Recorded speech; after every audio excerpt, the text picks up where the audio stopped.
Very very good morning to all of you. कल की class में हम लोगों ने जॉन मिल्टन का जो वर्क है सैमसन एगोनिस्ट उसको कवर किया था। कल की क्लास में सैमसन एगोनिस्ट से रिलेटेड कुछ इम्पॉर्टेंट पॉइंट्स थे, कुछ इम्पॉर्टेंट फैक्ट्स थे जो बच गए थे, कल की क्लास में कवर नहीं हो पाए थे। तो आज की क्लास में सबसे पहले हम लोग उन फैक्ट्स को कवर करते हैं, फिर नेक्स्ट वर्क की तरफ मूव ऑन करते हैं। देखिएगा, सैमसन एगोनिस्ट में जॉन मिल्टन ने सैमसन को डिस्क्राइब किया है एज आईलेस इन गाजा कह करके। ठीक, देखिएगा होता क्या है, सैमसन एगोनिस्ट में जो सैमसन होता है जब उसको ब्लाइंड कर दिया जाता है, उसके बाद में गाजा की जेल में उसको अरेस्ट करके रखा जाता है, उसको इम्प्रिजन्ड कर करके रखा जाता है।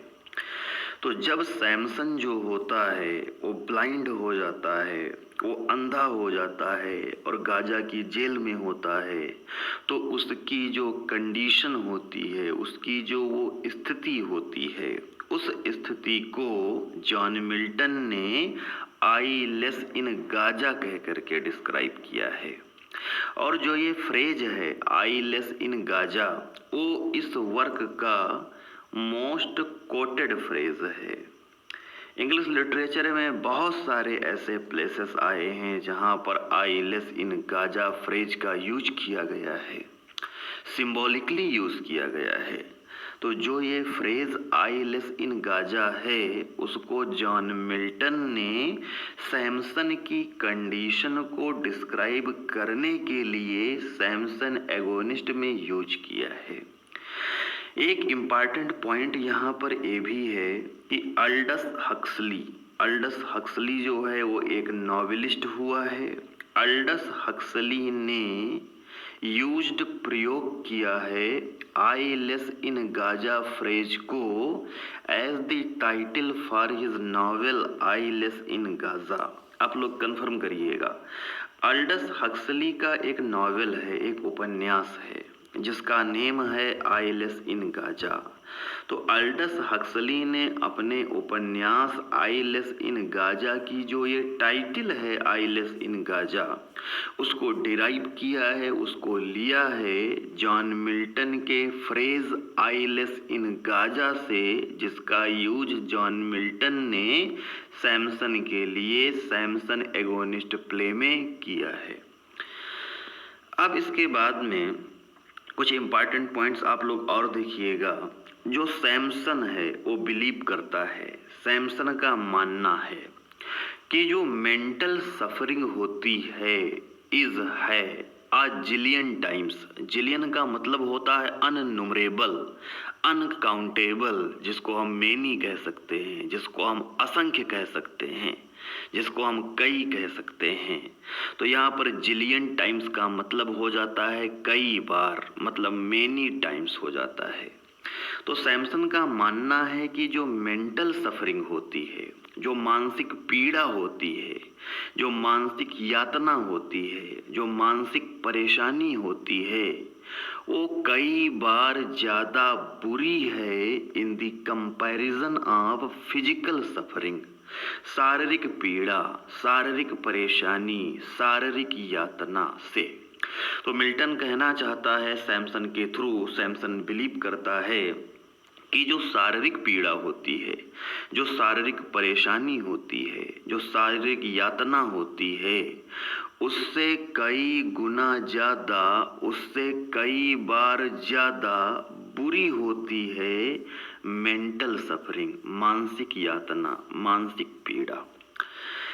डलीला जो है वो बिलीव करती है, डलीला जो कि सैमसन की वाइफ होती है, आगे चलकर सैमसन को चीट करती है, कल की क्लास में मैंने कंफर्म भी किया था।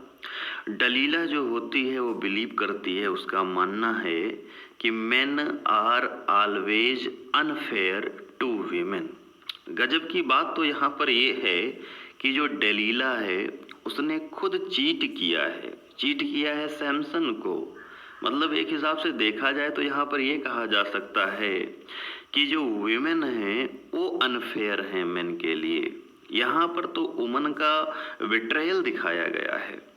लेकिन फिर भी डेलीला जो है वो बिलीव करती है कि men are always unfair to women, कि जो मेन होते हैं, जो पुरुष होते हैं, वो हमेशा अनफेयर होते हैं, हमेशा धोखेबाज होते हैं, हमेशा बुरा बर्ताव करने वाले होते हैं, हमेशा अनफेयर होते हैं टू वीमेन, महिलाओं के लिए।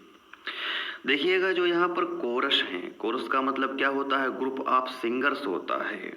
तो जो ये वर्क है सैमसन एगोनिस्ट, यहाँ पर कोरस आए हुए होते हैं जो कि अपने सॉन्ग के थ्रू इंट्रोड्यूस कर रहे होते हैं सैमसन को।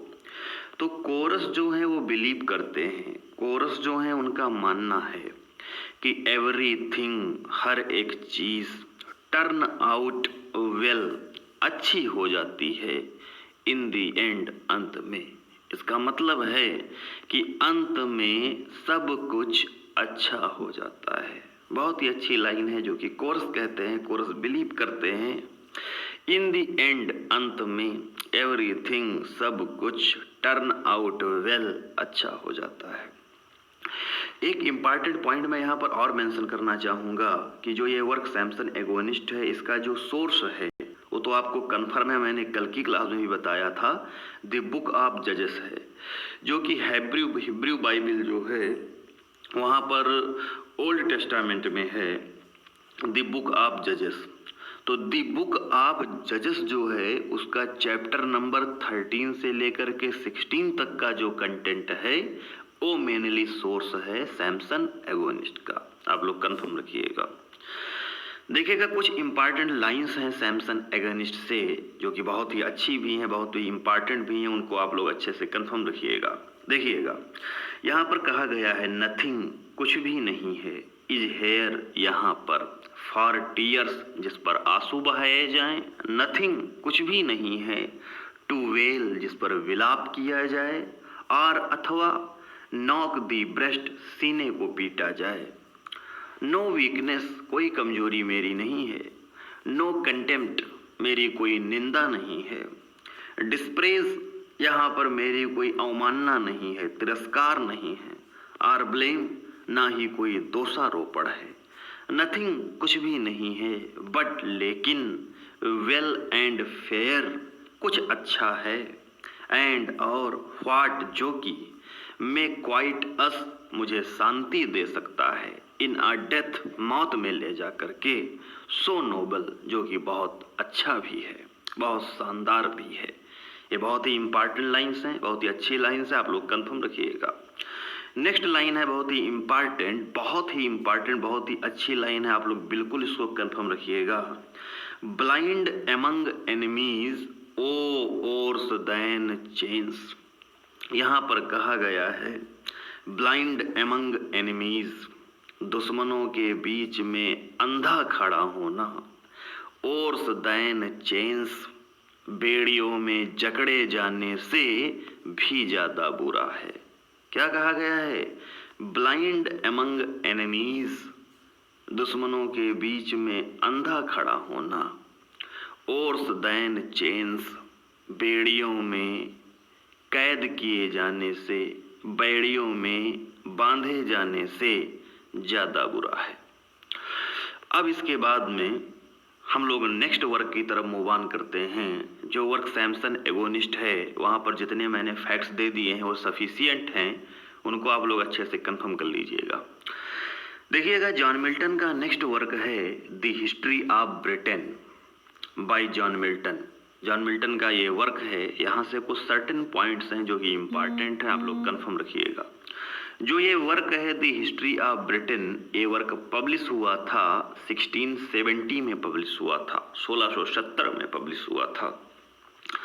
द हिस्ट्री ऑफ ब्रिटेन का जो जैनर है, जो इसकी विधा है, वो प्रोज वर्क है, ठीक। तो the history of Britain prose work है, लेकिन ये अनफिनिश्ड प्रोज वर्क है। इस प्रोज वर्क को जॉन मिल्टन कंप्लीट नहीं कर सका था। यद्यपि ये टोटल 6 बुक्स में है, टोटल 6 किताबों में है, फिर भी ये जो वर्क है वो अनफिनिश्ड है। इसका जैनर प्रोज वर्क है, कंफर्म रखिएगा। देखिएगा जो ये work the history of Britain है, एक कवर करता है, इतिहास को कवर करता है, इंग्लैंड की हिस्ट्री को कवर करता है। From the caesarean invasion 55 BC। देखिएगा जो जूलियस सीजर होता है, रोम का शासक जो जूलियस सीजर होता है, वो इन्वेजन जब करता है, वो जब अटैक करता है, इंग्लैंड के ऊपर अटैक करता है, नियर अबाउट 55 BC में जब वो इंग्लैंड के ऊपर अटैक करता है, उसी को बोला गया है सिज़ेरियन इन्वेजन्स।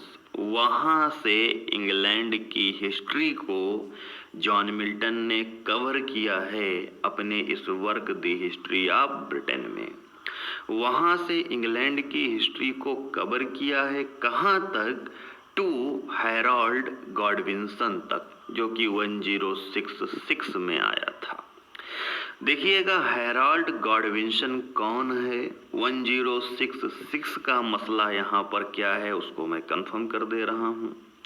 देखिएगा 450 का जब टाइम चल रहा होता है, तब इंग्लिश लिटरेचर में एंग्लो सैक्सन पीरियड स्टार्ट होता है, और 450 BC से 1066 तक का जो ये टाइम है, ये एंग्लो सैक्सन पीरियड का टाइम है।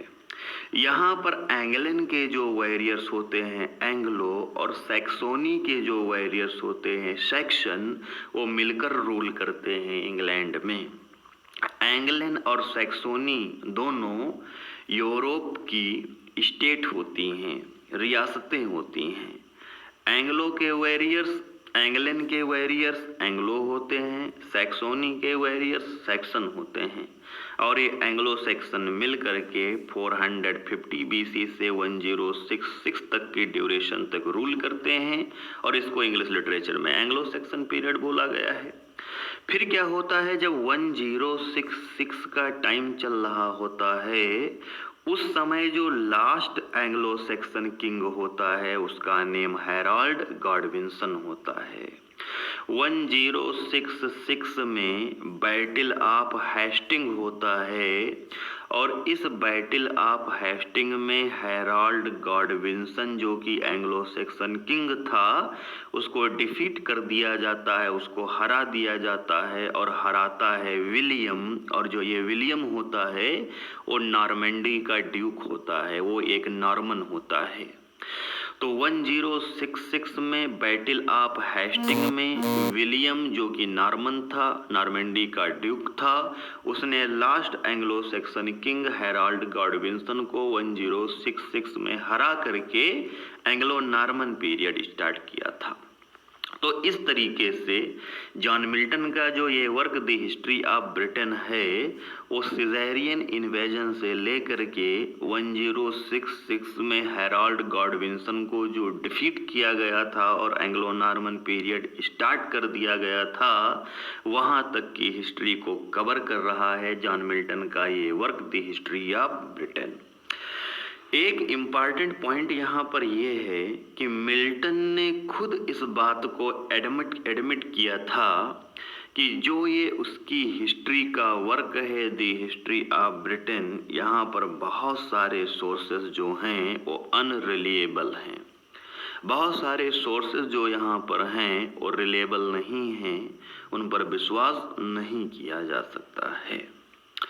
तो इस तरीके से जॉन मिल्टन का जो ये work the history of Britain है, यहाँ पर सीजर से हैरोल्ड गॉडविंसन तक की हिस्ट्री को तो दिखाया जा रहा है, लेकिन जो ये हिस्ट्री है यहाँ पर जो सोर्सेस हैं वो विश्वसनीय नहीं है, जो ये हिस्ट्री है वो ऑथेंटिक नहीं है।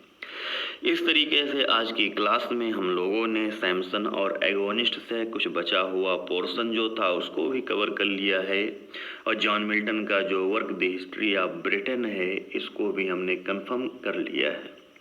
The history of Britain minor work है, यहाँ से एग्जाम में क्वेश्चन तो नहीं पूछे जाते रहे हैं, लेकिन फिर भी मैंने यहाँ पर डिस्कस कर दिया है जिससे अगर एग्जाम में क्वेश्चन पूछा जाता है तो आप लोग कर पाएँ। सो आज की क्लास में इतना ही। Thank you very much to all of you.